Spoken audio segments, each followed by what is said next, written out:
Semana 3, pessoal, é onde eu enrosquei, tá? Acho que a 1 e a 2 está tranquilo. A 3, semana 3, então, ela vem falar de engenharia de software.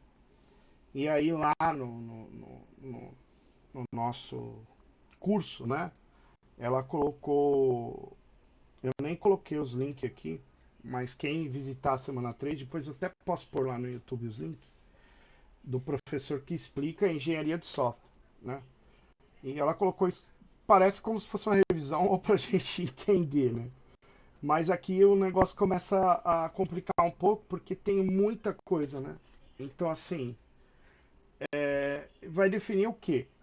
O que é um projeto, onde que está sendo usado softwares e a definição. Então, projeto é um esforço temporário, que ela falou aqui, ó, que tem como finalidade um resultado único e possui recursos delimitados.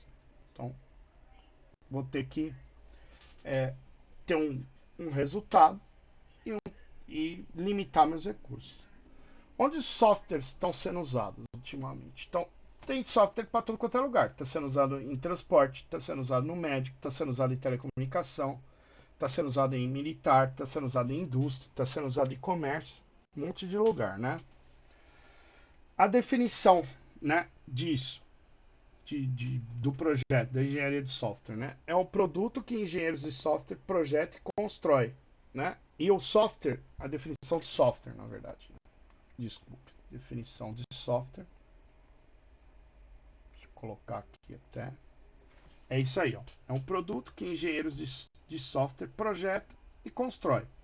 O que vai envolver o software? O software não é só o programa. Ele vai envolver o programa, vai envolver os documentos e as estruturas de dados que eu vou usar. Qual banco de dados eu vou ter que usar para rodar ele. Então, o software não é só o programa. Ele tem que vir com uma documentação e com o meu banco de dados que eu vou usar. Mais os programas. É tudo junto. A gente acha que é só falar software é o programa e acabou, né? Mas é um pouco mais abrangente. Tem que tomar cuidado com isso. Então, a engenharia de software, o que é? Uma abordagem sistemática, disciplinada, capaz de ser medida ao longo de um processo de construção de software, né? Então, eu vou fazer uma abordagem aqui que eu vou disciplinar e vou criar um processo de construção. Não vamos simplesmente fazer, vai ter um processo em volta de construir o software. Qual tipo e a ordem disso? Né? A execução das atividades na construção do software. Então, o que eu vou fazer na construção? Quais são os modelos, né, os gráficos que vão descrever o software? E as diretrizes que eu vou adotar? Que eu vou adotar com base nas boas práticas de projeto. Então, isso tudo em engenharia de software. Então, é uma abordagem sistemática, disciplinada e capaz de ser medida ao longo de um processo de construção de software. Então, ela colocou aqui um exemplo, eu até coloquei aqui, ó, para a gente entender um pouco, e isso é meio complicado realmente, porque existe aí, ele vai falar do que como que a gente faz tradicionalmente, como que é feito hoje, o método ágil, né?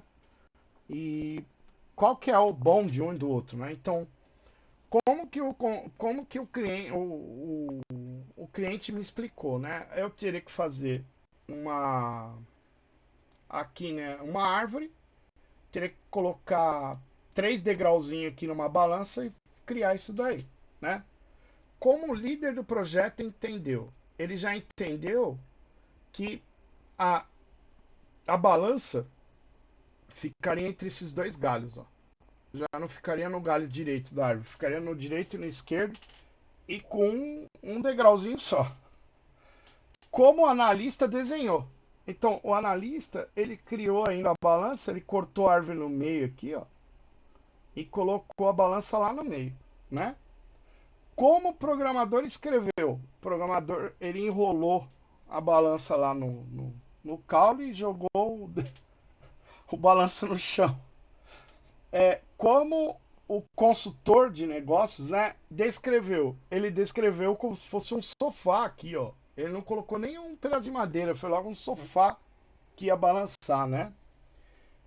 Como o projeto foi documentado? Nem tem documentação, né? Não colocaram nada no documento, né? É, o que as operações instalaram? Instalou só uma corda. Como consumidor, né? O que o consumidor gastou? Gastou horrores aqui, né? A montanha-russa. Como ele foi, como ajudaram ele, né? Ninguém ajudou ele, ó. Pegaram uma árvore cortada, né? E o que ele realmente precisava? No fim, ó, o que ele explicou tudo isso daqui e no fim ele precisava só de um pneu aqui e uma corda, né? Então, isso acontece muito lá na programação, porque você vai, o cara te explica uma coisa, você vai, faz, põe para testar e não dá certo, porque ele explicou de um jeito e não era do jeito que ele achava também, então nem eles fazem ideia, né? Do que. Então, nem eles fazem ideia do jeito que é, né? Então, isso aqui, na verdade, é aplicado em várias áreas, né? Não é só na engenharia de software, mas em engenharias também, né? O cara explica de um jeito, vai lá, começa a dar errado, vai ter que fazer outra coisa. É bem, é bem maluco o negócio. Já aconteceu comigo na mecânica, né? De fazer a peça de um jeito, vai lá instalar, não tinha nada a ver com o que o cara queria, né? Então, é bem. Essa parte de criação ela é bem complicada mesmo. E aí ela fala, né, do projeto e processo. Que é o projeto e o processo, né? O projeto, no projeto você tem que determinar um tempo, né? O processo tem um tempo indeterminado, né? O projeto você tem um resultado exclusivo. O processo você vai ter um resultado padrão. Né? O projeto é um trabalho inédito, né? E o processo é repetitivo. Então, o processo eu faço toda vez a mesma coisa, né? Enquanto que o projeto é inédito, né? Eu vou criar um programa novo, é novo, né? O processo do projeto você tem um negócio exclusivo, é um programa novo. No processo você já sabe, né? Sempre aquela mesma coisa acontecendo. O processo é o que mais ou menos a gente passa todo dia, né? Todo dia tem um, um tempo que não, ele é indeterminado porque você volta no seu trabalho no dia seguinte, né? Você volta fazendo sempre as mesmas coisas, que é um processo padrão, né? E o seu trabalho é repetitivo, sempre vai fazendo a mesma coisa, né? Isso em alguns trabalhos, né? Na educação já não funciona isso, porque a gente nunca tem um trabalho repetitivo lá. É da aula, mas cada hora acontece uma coisa, né? Não tem um resultado padrão também. Não dá para eu montar uma melhor aula, chegar lá, né, e falar, olha, esses caras vão aprender. Não aprende. Às vezes não aprende, às vezes você monta uma aula que você não bota fé nenhuma nela, faz de qualquer jeito e o pessoal aprende. Então, isso para aula não funciona, mas a maioria dos empregos é um processo que a gente passa, né, toda vez. Aí eles falam um pouco, né? Esse professor ele fala do que é software, né? Programas de computador e documentação associada, olha só. Então, cuidado com isso. Produtos de software podem ser desenvolvidos por um cliente específico ou mercado em geral. O que são atributos de um bom software? É prover funcionalidade e desempenho requerido pelo usuário. Além disso, deve ser confiável e fácil de manter e usar. Engenharia de software é a disciplina que se preocupa com os aspectos da produção de software. Isso é engenharia. Engenharia eu vou produzir. Tá?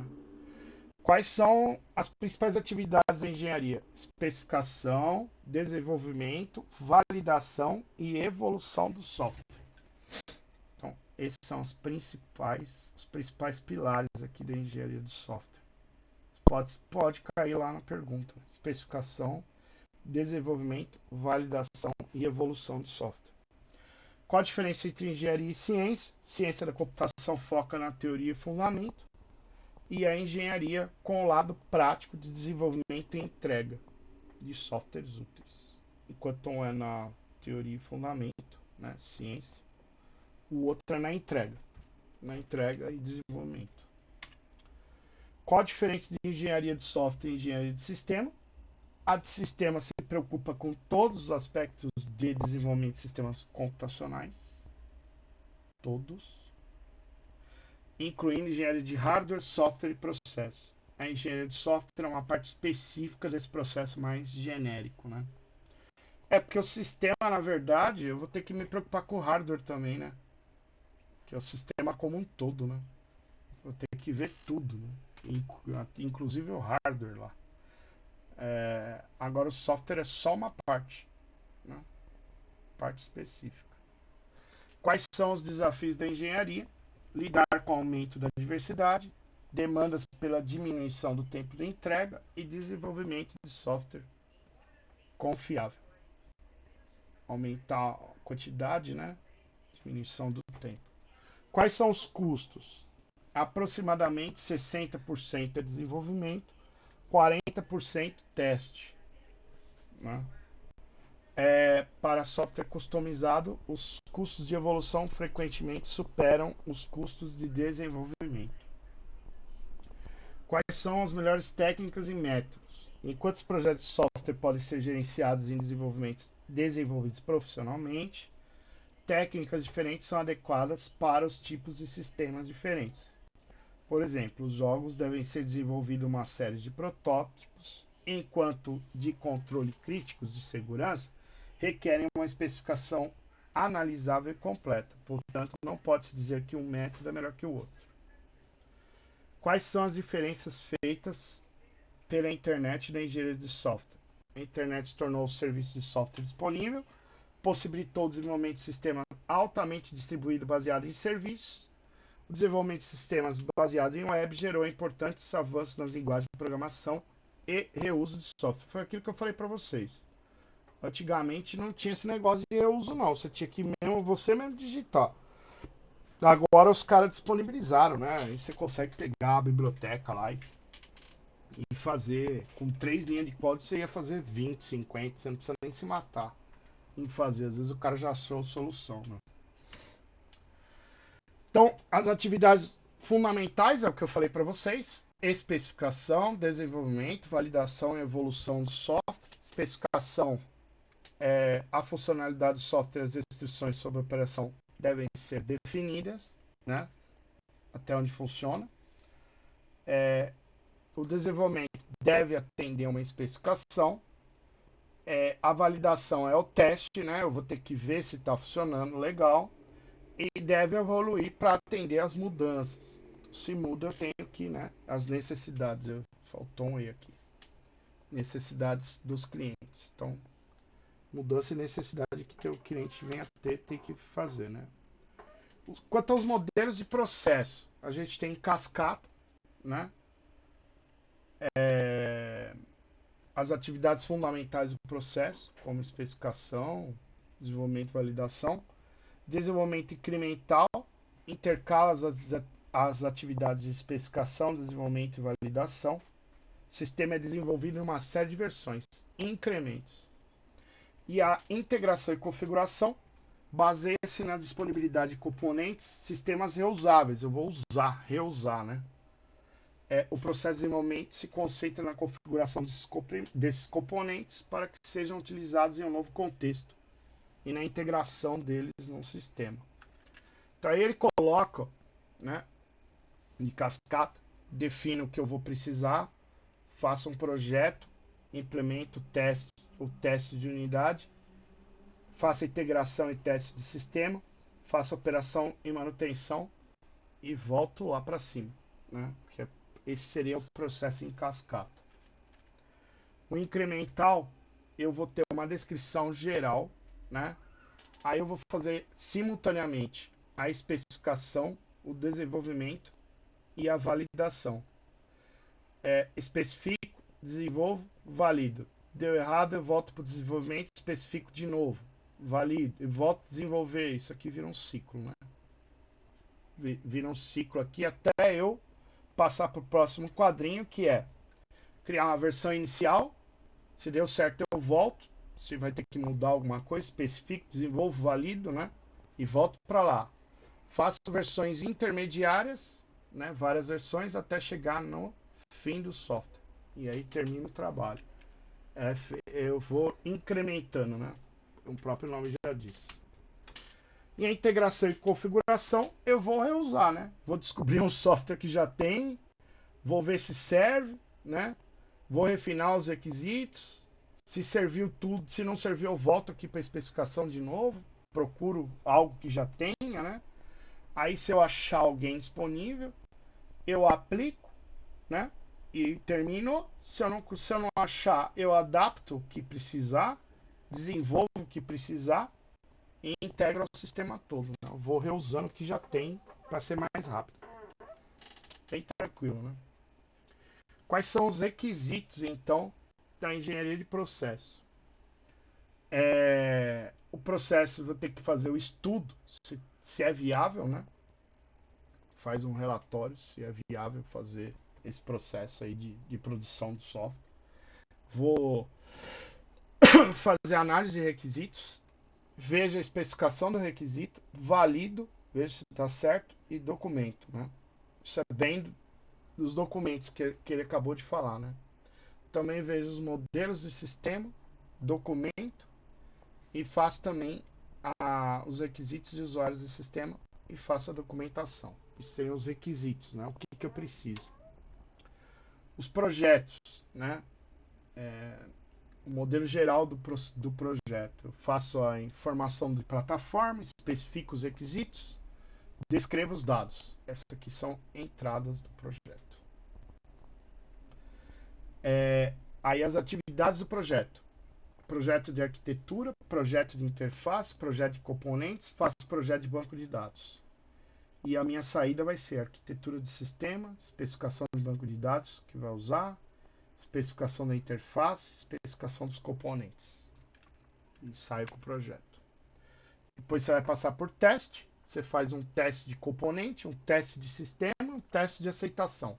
Né? Não deu certo, eu volto. Aí vejo que que eu resolvo, testo de novo até chegar lá no final. Isso vira um ciclo, né? Eu mexo no programa e vou testando. A fase de testes de um processo. Especifica os requisitos, especifica o sistema, projeto sistema, projeto detalhado. Faça um plano de teste de aceitação. Faça um teste de aceitação e a operação. Faz um plano de teste de integração do sistema, testa a integração, testa a aceitação e vê a operação. Faz um plano de teste de integração de subsistema, testa a integração do subsistema, testa o sistema, testa a aceitação, operação. Né? E ainda no projeto detalhado eu faço um código e teste unitário de módulo. Isso aqui acontece muito, né? Deles antes de fazer. Existem software, até a Microsoft faz, o beta teste, né? Elege aí uma galera aí que resolve se cadastrar como beta, né? E eu vou testar o programa. Baixo o Windows antes de todo mundo e vejo lá os falhas, defeitos e envio para eles. Falo, ó, tem problema disso, daquilo. Então, às vezes eles liberam o software beta antes para você. Às vezes não, né? Quem é beta tester eles liberam, né? E o cara faz o teste antes de todo mundo, antes de sair o programa para todo mundo, né? Melhor eu testar num beta e aí eu, sei lá, libero esse programa para 100 pessoas e se der pau aqui com 100 pessoas eu falo, volta pro que tava, né? Agora se eu liberar para empresa, pra um monte de gente aí o negócio der problema, aí vai dar uma dor de cabeça. E ainda assim dá problema, né? Que recentemente aí tivemos um problema, né? Que deu um apagão aí na internet aí. Não lembro o que foi aí que eles lançaram uma atualização e deu um bug aí meio que, né? Deu umas travadas aí nos computadores. Quanto à evolução do sistema, né? Define os requisitos, avalia o que tem, propõe a mudança do que tem, modifica, cria um novo sistema, né? E isso aqui volta, né? E também eu posso pegar sistemas existentes e tentar colocar aí, né, junto da avaliação. Em 2001 surge um tal de manifesto ágil, porque tudo isso aqui que eu falei até aqui é um jeito clássico de se fazer software, é um jeito que eles vinham fazendo, né? Foi mais ou menos o que eu pus lá na figurinha.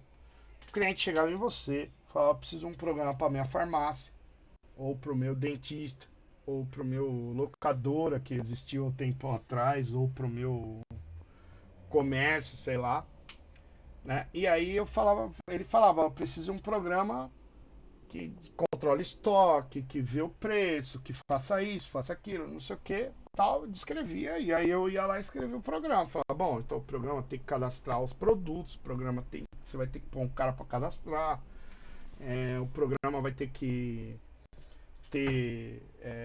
baixar o negócio da venda, você vai ter que ter um leitor, né? Se você pôr código de barra, o meu programa vai ter que gerar código de barra, etc, etc, etc. Eu entregava lá no final. Então o cara me falava tudo e lá no final, depois que eu projetava tudo, eu falava: ó, tá aqui o software, testa aí, né? Ou por incremento, igual a gente viu, ou por outros jeitos, né? É, mas normalmente era isso, né? Você fazia e até o fim entregava lá e via o que dava, o que acontecia lá, né? Só que isso mudou, né? Em 2001 teve um manifesto ágil aí, né? Que as pessoas se juntaram e falaram que está descobrindo novas maneiras, né, melhores de desenvolver software, fazendo nós mesmos e ajudando os outros a fazerem o mesmo. São tal de métodos ágeis, né? E aí o que eles passaram a valorizar? Os indivíduos e as interações, que eram as discussões que eles conversavam com os clientes, mais do que as ferramentas e os processos.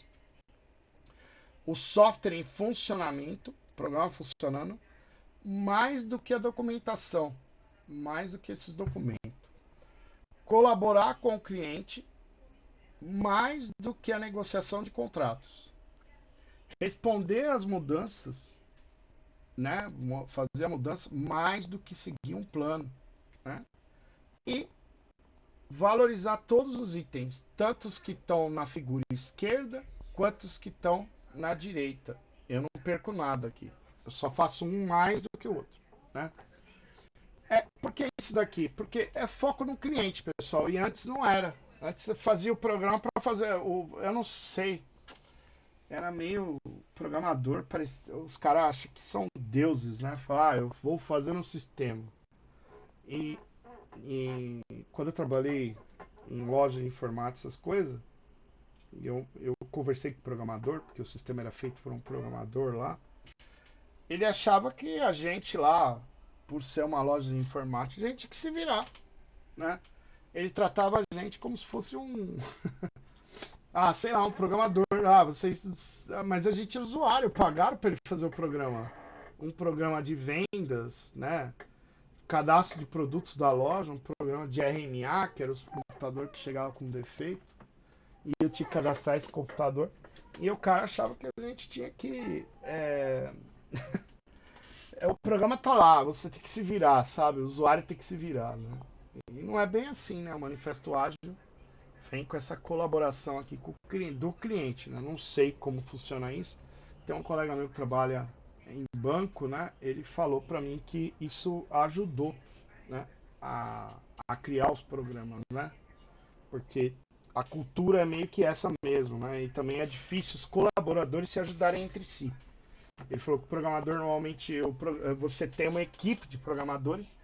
Um programador quer fazer o negócio lá sozinho e dane-se o outro que está do lado. Ninguém quer se ajudar, não. É mais ou menos assim que funcionava, né? A cultura dos caras. E com o cliente é a mesma coisa. Ele fala: o programa está feito, eu fiz o programa da melhor forma. Se vira aí.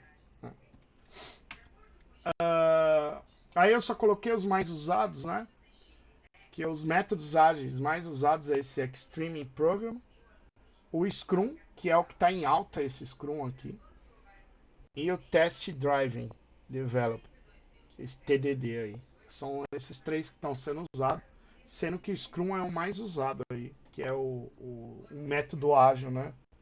Que você tem a certificação aí para fazer a entrega de um programa mais rápido. Então, os princípios: envolvimento do cliente, que eu acabei de falar, entrega incremental, vou fazendo aos poucos, pessoas e não processos. Eu acabei com essa ideia de processo. Eu aceito mudanças. Antigamente, isso aqui era a morte pro programador. Ah, agora você tem que mudar. O cara falava, não tem como mudar, você se vira aí. E manter a simplicidade. Então, os clientes têm que estar intimamente envolvidos no processo. O papel é fornecer, priorizar novos requisitos do sistema e avaliar as interações. O software é desenvolvido com incrementos, especificando requisitos e serem incluídos um em cada um. As habilidades da equipe de desenvolvimento devem ser reconhecidas e exploradas. Membros da equipe devem desenvolver suas próprias maneiras de trabalhar. Tá vendo? É aquilo que eu falei, em equipe é bem difícil, né? As próprias maneiras, sem processo prescritivo. Deve-se ter em mente que os requisitos do sistema vão mudar, ou seja, vai haver mudanças. Por isso, projete o sistema de maneira a acomodar as mudanças. Isso a gente tem visto aí que eles falam, né? Que é você declarar as variáveis lá em cima, colocar aquelas linhas de observações, né? O que faz essa parte, o que faz outra parte, para ficar mais fácil. Se você não coloca nada, escreve o programa, o outro cara que abre não tem a mínima ideia do que está acontecendo.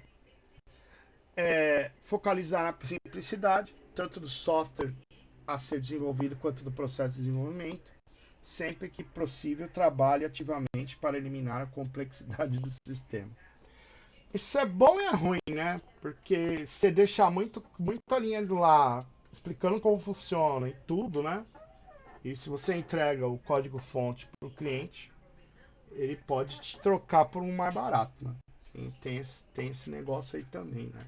Sei lá, falar, eu tenho o código-fonte, chamo outro programador, vou ver quanto ele me cobra e troco no meio do caminho, né? Tem esse lado também aí que nós temos que pensar. Mas pensando numa equipe, se é uma equipe que está projetando, é o certo, né? As dificuldades que nós podemos encontrar nesse método ágil, que também nem tudo são flores. O cliente tem que estar disposto a ficar lá com os caras de desenvolvimento. Porque ele tem que falar o que tá bom, o que tá ruim na hora, né? Para os caras mudar, fazer. E muitas vezes o cliente não tá afim de fazer isso. Ele quer dar os negócios, falar para você fazer e depois me entrega pronto. É capaz de representar toda a parte interessada, porque às vezes a empresa é gigante e o cara é da, sei lá, ele não sabe o que acontece lá na área comercial. E não adianta nada ter só esse cara lá. Tem que ter o cara comercial, ter o cara da produção, o cara do outro negócio. Tem que ser um cara que saiba de tudo, né? De todas as áreas. Os membros da equipe podem não ter a personalidade adequada, que foi o que eu acabei de falar também, é meio repetitivo, né? O cara pode não ter também essa ideia do que passar direito, né? Pode não saber explicar direito o que precisa. E a organização, por fim, sem a cultura adequada, porque eles ficaram investindo tempo em definição e organização de processo. No controle de qualidade, isso aqui é realmente, na ISO 9000, eu lembro que eu trabalhei um pouco, é meio complicado, porque tem que definir tudo, tem que fazer papel para tudo. É uma burocracia, então não sei, né, se sem essa cultura adequada, muito burocrático, você acaba complicando o desenvolvimento do sistema, não fica nada ágil, né? O método tradicional versus o ágil, então, o tradicional baseado em planos, você tinha a engenharia de requisitos, que eu expliquei ali atrás, nos fluxogramas, especificava o que eu precisava, fazia o projeto e implementação, né? E aí eu solicitava a mudança que precisava e voltava aqui na engenharia de requisitos, né? Já o ágil não, né? É o que eu preciso, eu vou logo projetar e colocar para funcionar. É mais ou menos isso. Eu lembro que o meu colega explicou. Esse Scrum é isso aí. Não é ficar planejando, né? Ah, planejou, planejei aqui, né? Na primeira etapa. Planejou, programa e implemento. Funcionou? Não. Então volta. Vamos refazer. Ah, deu certo? Deu. Então tá, continua. E vai fazendo aos pouquinhos até você chegar lá no final e dar tudo certo. Só que nem sempre dá para fazer, como eu falei para vocês, isso aqui precisa ter a pessoa lá junto, né? Agora, se a pessoa não quer ficar junto, você volta pro tradicional. Volta para esse aqui, não tem como, né? Se o cara vai te entregar tudo, você tá no tradicional de novo, né? A gerência de projetos, então, o que um gerente de projeto faz, né? Envolve planejamento, monitoramento e controle de pessoas e processos, conforme a evolução do software, né? Estabelece objetivos e busca motivar a equipe para a entrega. Isso é o gerente de projeto que faz. Para a entrega do prazo estabelecido, né? É, aí depende das pessoas, né? Que eu falo. Se eu tiver uma equipe legal, você entrega. Né? Todo gerente é meio que assim, né? Tem que fazer um gerenciamento das pessoas para atingir os objetivos. Se o cara tiver uma equipe também que não está afim de colaborar, aí complica.